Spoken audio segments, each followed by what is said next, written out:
What's up guys, I'm Max, that's Neville Bradshaw.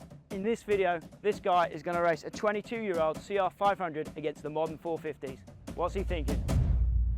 I've been around the block and seen a lot in the motocross world over the past 15 years of making videos. But the story we are about to watch might just be the most special we've ever captured. This is the story of how, after 20 years in exile, the CR500 rose to reign as king once again. This is the day when a 22-year-old two-stroke conquered all. Neville Bradshaw is one of the internet's original two-stroke heroes. He's been shredding two-strokes online for a decade now, and ever since retiring from full-time racing, he's been having fun riding any 125, 250 or 500 he can get his hands on. And for the 2020 season, after the COVID lockdowns and with a serious racing itch to scratch, Nev came up with a wild idea. He was going to race one of the most competitive MX1 championships in the nation on board a 22-year-old Honda CR500. Now, this type of stunt, racing an older bike against modern machines, is probably a little more common today. But 6 years ago, everyone thought Bradshaw was crazy. No one had attempted something quite like this before. Just the year prior, Nev raced this same championship on a KX450 and fought tooth and nail to walk away as vice champion. The odds were certainly stacked against him. The bike, the competition, the conditions.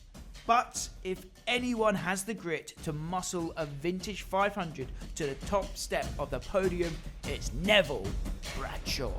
This is his story. Before we drop the gates, let's meet Nev and find out what makes him tick and why he's decided to give himself this challenge. Because no matter what, this is going to be tough. What keeps you coming back and lining up behind the gates year after year? I'm not sure, just I find life is a lot easier when I'm riding motorbikes, pretty much. I really enjoy having something to work towards and keeping fit for and riding, and yeah, I just feel like I'm more myself when I ride a bike, you know. Yeah, just that, and just still enjoy it, you know, like I still enjoy racing and the feeling it gives me, and still want to beat people and do well, so yeah, as long as that's going, keep it going, I guess. So just tell us about the AMCA Championship then. You did it last year for the first time. There's some fast guys in the MX1 class. Oh, for sure. Like there's about 7 or 8 guys in the MX1 class that are, I'd say they run around 10th place in the British Championship. The racing's intense. Like last year was pretty gnarly, you know, like there must have been about 6 or 7 different moto winners, and I came up a little bit short last year. I lost about 6 points in the end, but I just didn't feel myself last year, you know. And then I got back on JP's 500 when we were testing it, and I was like, geez, that's myself again, you know. So the guys are quick, and like the track's going to be gnarly today. Like it's really wet, and then there are going to be some deep ruts and stuff, and the racing is quite good. You guys will see it's quite intense. The top 6 or 7 guys can haul ass here. I think it'll be quite cool for people to see what a 22-year-old CR500 can do. You know, if I could be somewhere in the top 10 on that, it goes a long way, you know. Like all these guys, and you'll see their bikes as well, like they've all got good bikes, factory suspension, pipes. It's not like you go into a club race or something. Like you go into like a very, you know, like a very stacked field, and it'll be like an honest testimonial on the bike, I think, which I'm quite excited for. Like as a racer and as a fan of two-strokes and a fan of the 500, I want to see what it does, you know. And there's nothing at risk, there's no prize money, so it doesn't matter. I'm not chasing a championship. I don't care if I win an AMCA championship or not. JP's come to help, just good times riding dirt bikes. My brother-in-law's racing the 125 class with his nephews, so kind of just like, you know, especially after lockdown and stuff, it's just a weekend back to normality, you know. I think everyone needs that now. Just to explain to the people watching what the experience of riding one of these things is like. How different is it? Yeah, it's different, you know. Like I've let people have a go that are good riders, like very good riders, and they just give it back and say no chance, they're not riding it, you know. It's a very different feel. The best way is for me to explain it is a lot lower to the ground, and the power is like it's on or off. You don't make a mistake and go again, you know. And the momentum and the inertia of the bike is a lot. It's a heavy bike, and obviously when the power comes in, it's got a lot of power. For myself, I think growing up in that era, like I learned to ride bikes, and I actually probably enjoy riding these bikes more than I do the modern bikes now, you know. It's funny how some people just give it back and say, dude, you crack on with that. Like literally cannot string a lap together on it, you know. So it's a very different bike. I think you either love it or you hate it, you know. There's no in between. What are your realistic expectations for today and the championship as a whole, if you you go forward with it? Yeah, I don't know, man. It's tough to say. I think today will be hard in qualifying with the track being so deep, so that's going to be quite tough. But I would say anywhere between kind of 6 and 12 would be quite a good result, I'd say. You know, like I don't think I could get near those front guys. They, you know, they all, you know, not just bikes, their age, you know, like it's all 22, 23, 24-year-old kids. I'm 37 now, you know, but, you know, like I'll give it a crack. You know, like if I could podium a moto, that would be pretty sick. I think on the right track with the right start it's possible. But yeah, biggest thing is just coming off the track, knowing you've ridden good, and, you know, just, I think for the public as well, it'd be quite cool for people to hear a 500 going around, you know, like how long has it been since people have done that, but it doesn't really matter the result, like as long as I feel like I've ridden good. But kind of looking at it, I'd say between 6 and 12 is where I think we're capable of being. So, and then as the series goes on, just see how it goes, you know, like after today, you can have a look where everything's at and then reassess the situation after that. So Nev has set himself some very humble goals, but as you're about to see, he will smash those goals and then some. Let's get ready for the first gate drop of the day.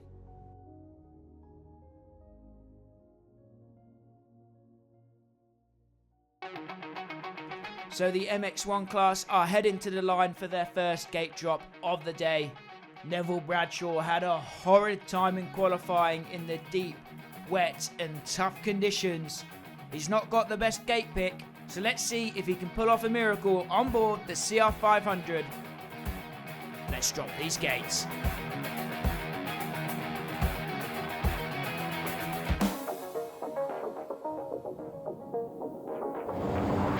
The gates have dropped for the first MX1 race of the day. Who's going to grab the whole shot? It's a flying start from Corey Southwood there on the Kawasaki. Ash Greedy up in the mix as well. And Nev Bradshaw on the big red CR500.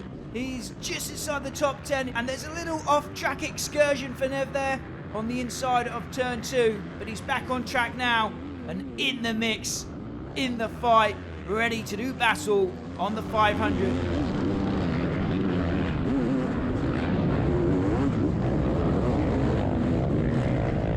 Nev is now all over the rear wheel of Corey Hockey on the 541 machine. Just look how rough and gnarly and rutted this track is here. Today we've had a lot of rain, which has made for some tricky conditions. But Nev moves forward around Corey Hockey. He's now got the 681 of Tommy Albert in his sights.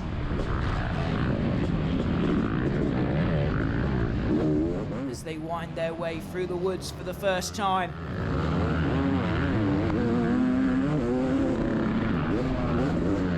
Just imagine how difficult this track is to tame on board a 500cc two-stroke. It's going to be a long, difficult day for Nev, I think.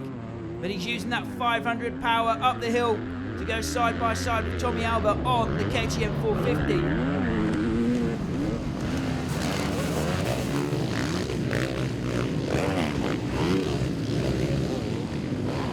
This lap 1 is drawing to a close.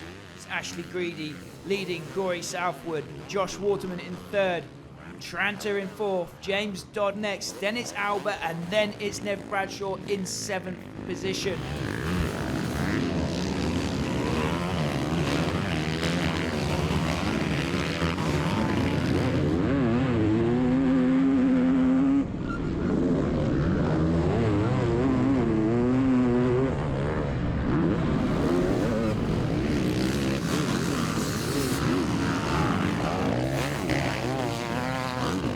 Nev had a horrid time in qualifying, but he seems to have picked himself back up, regrouped, and he's on the move here in the first race. He's got James Dodd ahead of him here because Tommy Albert has made some moves around Dodd and Tranter. Dodd is also around Tranter. Now it's Nev's turn to go on the attack.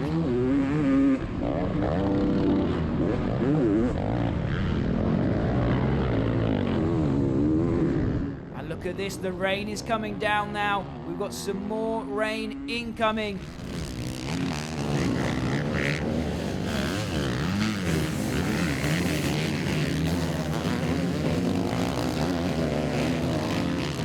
Oh, beautiful pass for Nev around the outside to take over 6th position.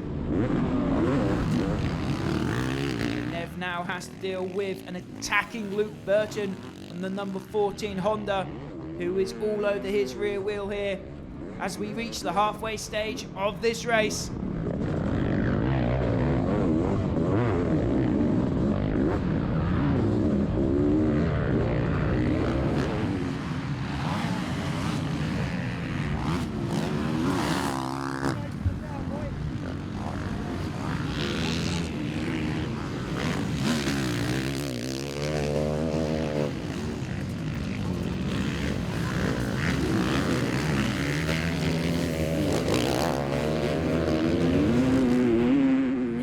Those two-stroke lines where he can. This track is so difficult today. Oh, Luke Burton goes flying past to take over the spot from Nev then.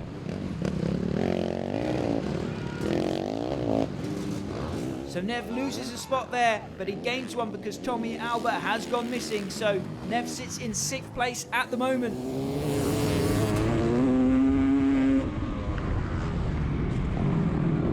Southwood, Burton just ahead of him as they take the last lap flag. So can Nev break into the top 5 here on this very last lap of action? A little bobble from Burton there, he makes a mistake. Nev's ready to pounce, he's ready to strike. Can he make a move on the 450 Honda of Luke Burton? Around the outside goes Nev. On the gas, down the step down. It's wheel-to-wheel action here on the final lap of Moto 1. And Nev slingshots around the outside to take over the position from Luke Burton. Bradshaw moves into 5th. Corey Hockey is right there, but he's not quite close enough to strike in this last corner. So Nev will cross the line in 5th position in race 1.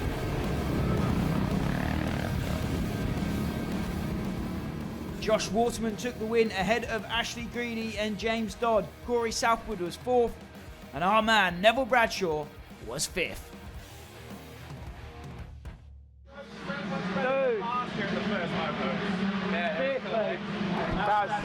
Yeah, so first race ended up pretty sick. Ended up 5th in the moto. So it's quite cool. Got an awesome start. I'm so stoked to my start. It seems like compared to the 450s, like the 500 drives forward out the gate, where it seems like on the 450 we're always trying to keep the front end down. I had a nice drive out the gate, and then must have been about 8th or 9th in the first lap and passed a few guys, and then with a few laps to go I passed Burton on the last lap, which is quite cool. I was quite pumped on that. I really wanted to beat him and Adam Chatfield as well, which is quite cool. But just fun, you know, like it's just so different riding. Like it sounds different, the ride's different, the jumps are different, the corners are different, and yeah, it's just really cool. I think hopefully the next ones I can get the same start if I can keep starts like that all day, and then I normally get better as the day goes on, like a little bit more comfortable. We've just changed the sprocket. We've gone one tooth smaller because it really revs out quick, the 500, and when you over rev it, it doesn't go forward, so try to go too smaller and just keep a good vibe going, you know, like that was pretty cool. And I was only, I think, 23 seconds off the front at the end. So if I can make that gap smaller, that's my goal, is to make that gap smaller, and then, yeah, have another 2 good cracks at it and go home smiling, eh? Our friends at Peaceline are big supporters of what we do here at 999 Laser. They have all the motorcycle oils, lubricants, cleaning products that you need for your ride. If you head to their website, which I'm on right now, you can type your bike model into their search bar, and they'll bring up all the products they recommend you need for your ride. Be sure to check them out next time you need to restock on essentials. I've left the link in the description down below.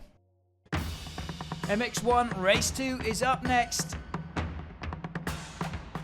Can Nev Bradshaw improve upon his 5th place finish in Race 1? Let's find out. So the revs are up, the heads are down, and the gates have dropped for Moto 2 here. And it's not such a great start for Nevster this time around on the CR500. He's in the mid-pack, buried in the mid-pack here on the opening lap. He's got Race 1 winner Josh Waterman there on his tail, and Waterman pulls the trigger on the pass. So can Nev try and follow Josh through the pack here early on in this race? It's mayhem out there at the moment. Conditions are so deep and rutted. Nev gets a 2-for-1 special there, makes 2 passes in 1 corner, and is looking to make a 3rd here on Tommy Albert. Around the outside he goes. Can he make it stick? It looks like he can. So Nev slicing and dicing his way through the pack early on in this race. He's looking to keep the leaders in his sights. He's in a much better position somehow as lap 1 comes to an end than he was in the first race, despite a much worse start.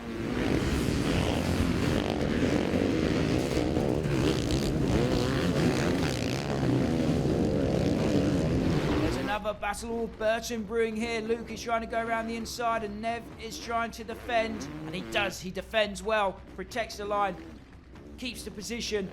Now he's got his eyes set on the number 10 machine of Andrew Smart. He's been working on Smart for a lap and he finally makes the pass, and Burton follows him through as well. So he's not got rid of that pesky Luke Burton on the Honda 450 yet.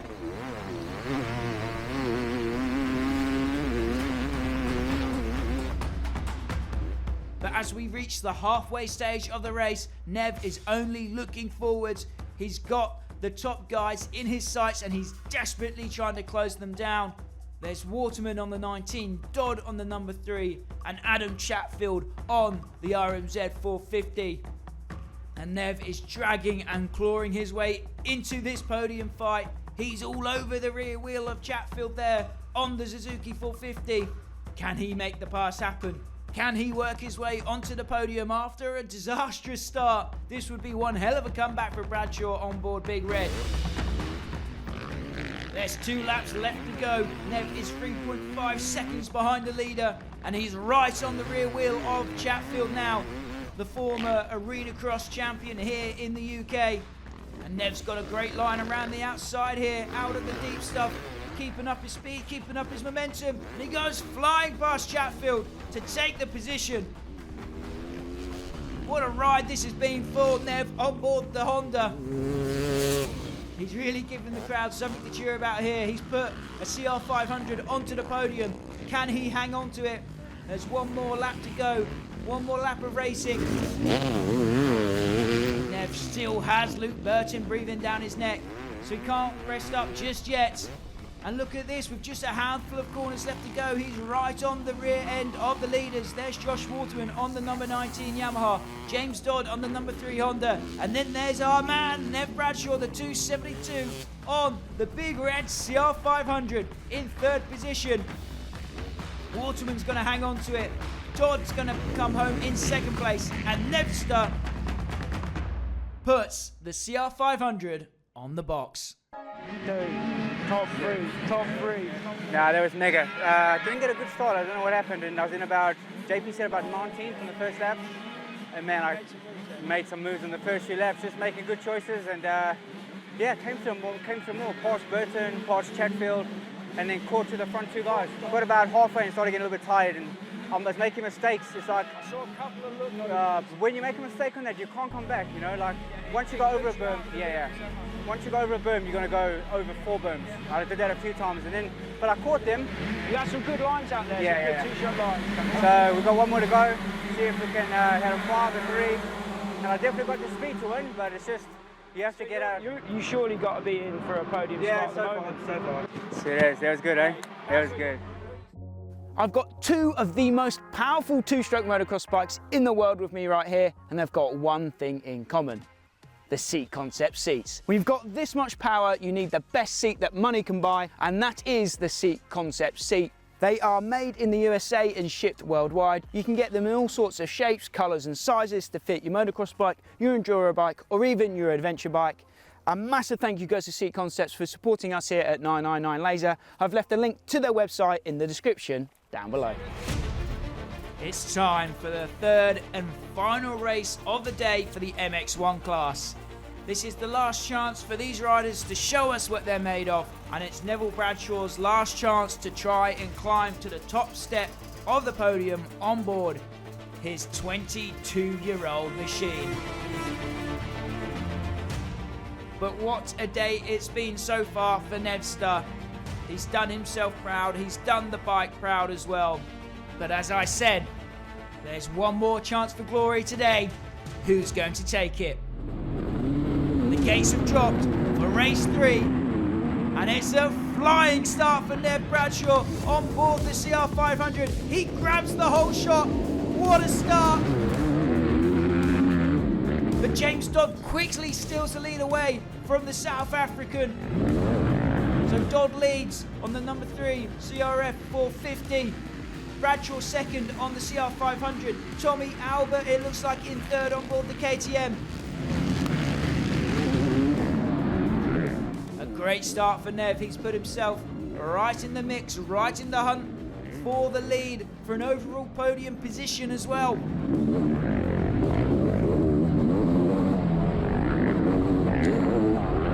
The track's so gnarly now here at the end of the day. Just imagine how difficult it would be to navigate this circuit on board a big 500cc two-stroke.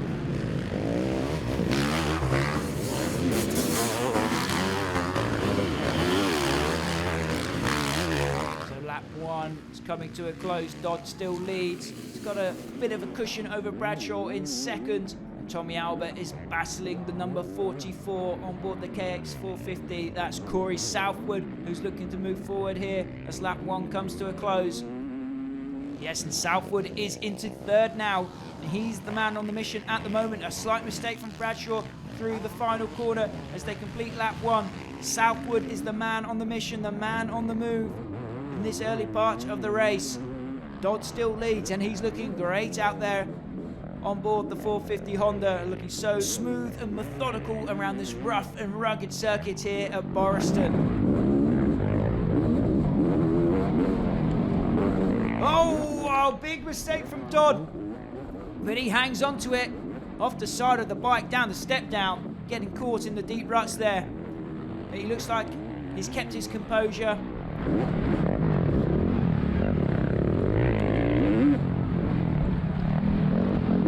Not let one mistake lead into another. He still hangs on to the leading position at the moment, despite a ton of pressure from Neville Bradshaw on board the two-stroke.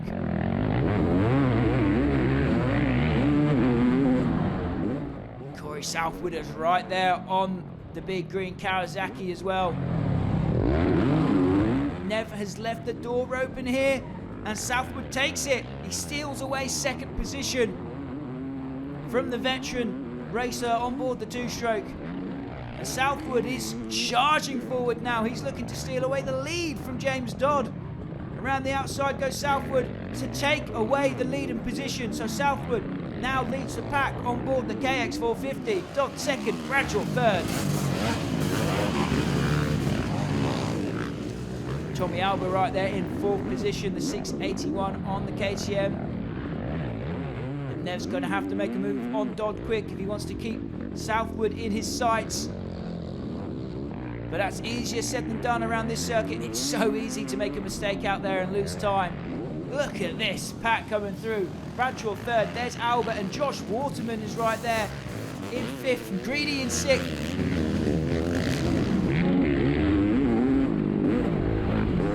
And Nev pulls the trigger on Dodd. Around the outside of Dodd. That has not been the preferred line all day long, but Nevster makes it work there to take second position away from James Dodd. Nev now has his sights set on Corey Southwood, the new race leader. He can't afford to let the Kawasaki man stretch away at this stage. There's still 12 minutes on the clock though. There's a lot of racing yet to come. Nev has some time to recompose, regroup, and begin an offensive charge on Southwood to try and steal the lead away. Just look how deep those ruts are here through this S-bend. Nev is riding so well out there on board the CR500. He looks so at home on board the old bike here. A 22-year-old machine.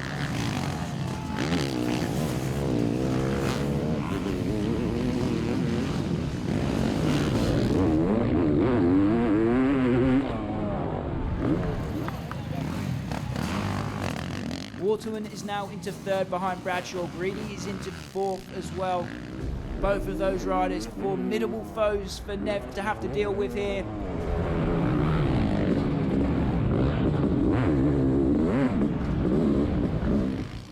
Southwood still has a nice comfortable lead over Bradshaw.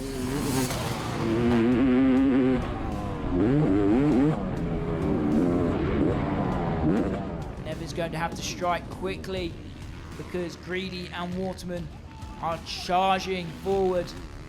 Greedy's trying to make a move on Waterman.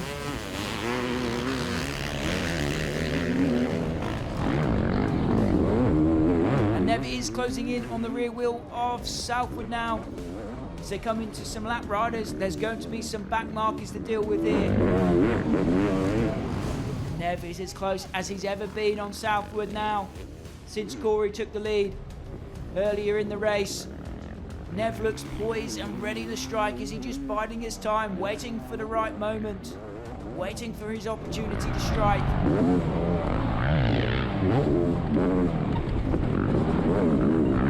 They're at the bottom end of the wooded section now. A big uphill drag. Nev has that 500 power. He's right on the rear wheel of Southwood. They're side by side now, bar to bar. Nev has the inside line. And he's in the race lead. Neville Bradshaw has taken the race lead on board Big Red. He shakes his head. I don't think he can quite believe what's happening here. Bradshaw is the new race leader. Southwood second.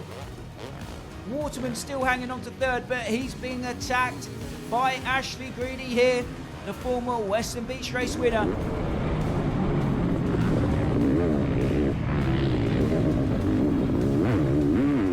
Nev takes a look over to see how much time is left on the clock. There's still a few laps of racing still to go. These might well be the longest few laps of Nev's race season this year, as he tries to hang on to this lead. Greedy's into third now. He's made a move on Waterman. And he's also made a move on Southwood there, so Greedy is into second. Greedy is charging forward. Nev has some back markers to deal with here. Are they going to slow him up at all? He can't afford any mishaps now because Greedy is the man on the move. Greedy is attacking, and he is not a rider you want on your rear wheel as the last lap flag comes out, I can assure you that. There's 2 laps of racing left in this one then. 2 laps to go for Nevster and the CR500.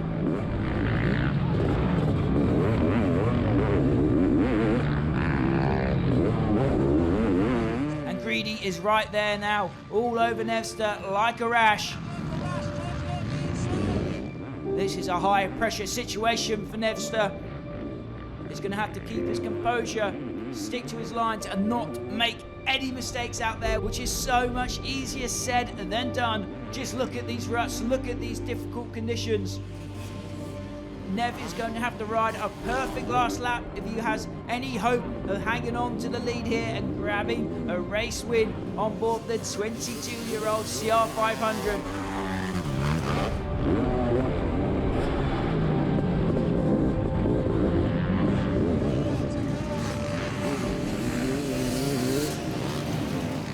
The last lap flag is out then. 1 lap left to go in this one, and it's going to be a nail biter. Nev's hit some good lines in that last section, and he's opened up a minuscule gap over Greedy. Will that be enough?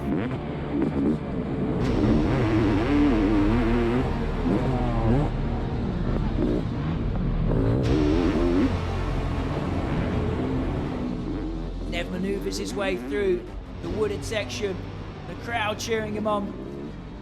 Safe to say, everyone in attendance here today would love to see the CR500 take a win, would love to see Bradshaw take the win. This is for Team 2-Stroke, this is for the 2-Stroke fans, and Nev has given it everything today to give the fans what they want. He's got half a lap left.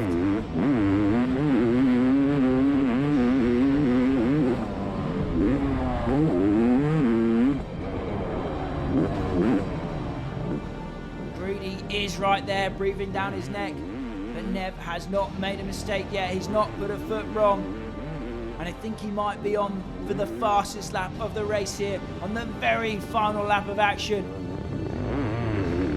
He cautiously picks his way around the back marker there without any mishaps. He puts the back marker between him and Greedy.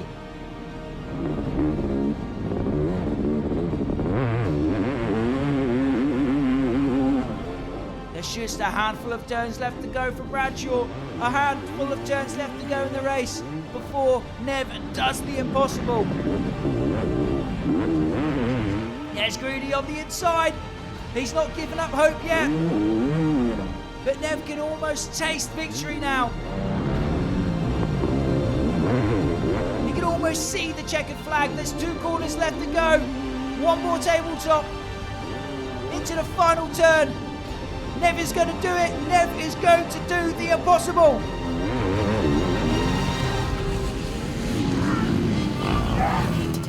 Nev Bradshaw takes the win on his CR 500. Yes!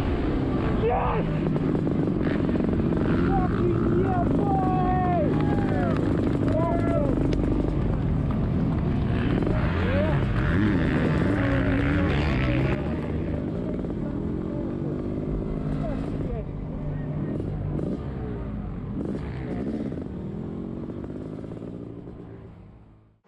Dude, what a man, what a man.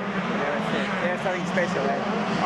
I was at the finish, like next to the finish, and he came across, like I screamed so loud. How pumped were you? How pumped were you for that?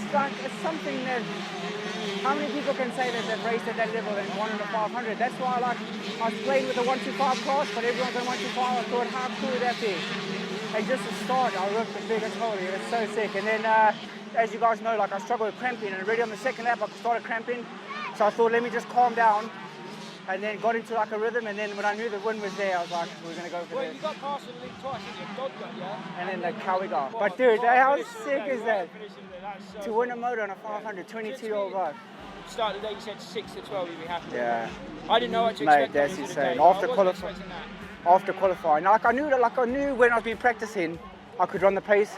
Yeah. But obviously, like this, dude, you've seen the state of this track. This is a savage track, and when you're racing on a 500, it's a lot different. You know, the brakes. The biggest thing I find is the brakes. Like I have some sketchy moments where I want to turn and use the brake, and the brake's not sharp enough to actually turn, so you end up going over the ruts. But so sick, dude. Like that was mega. That was sick. How cool was that? On this day 6 years ago, Neville Bradshaw proved that the CR 500 still has what it takes to climb to the top step. This was a day that we will never forget, and we were so glad we were there to document the journey. What a ride. As always, guys, you've been watching 999 Laser. My name is Max. Until next time, we'll see you at the track.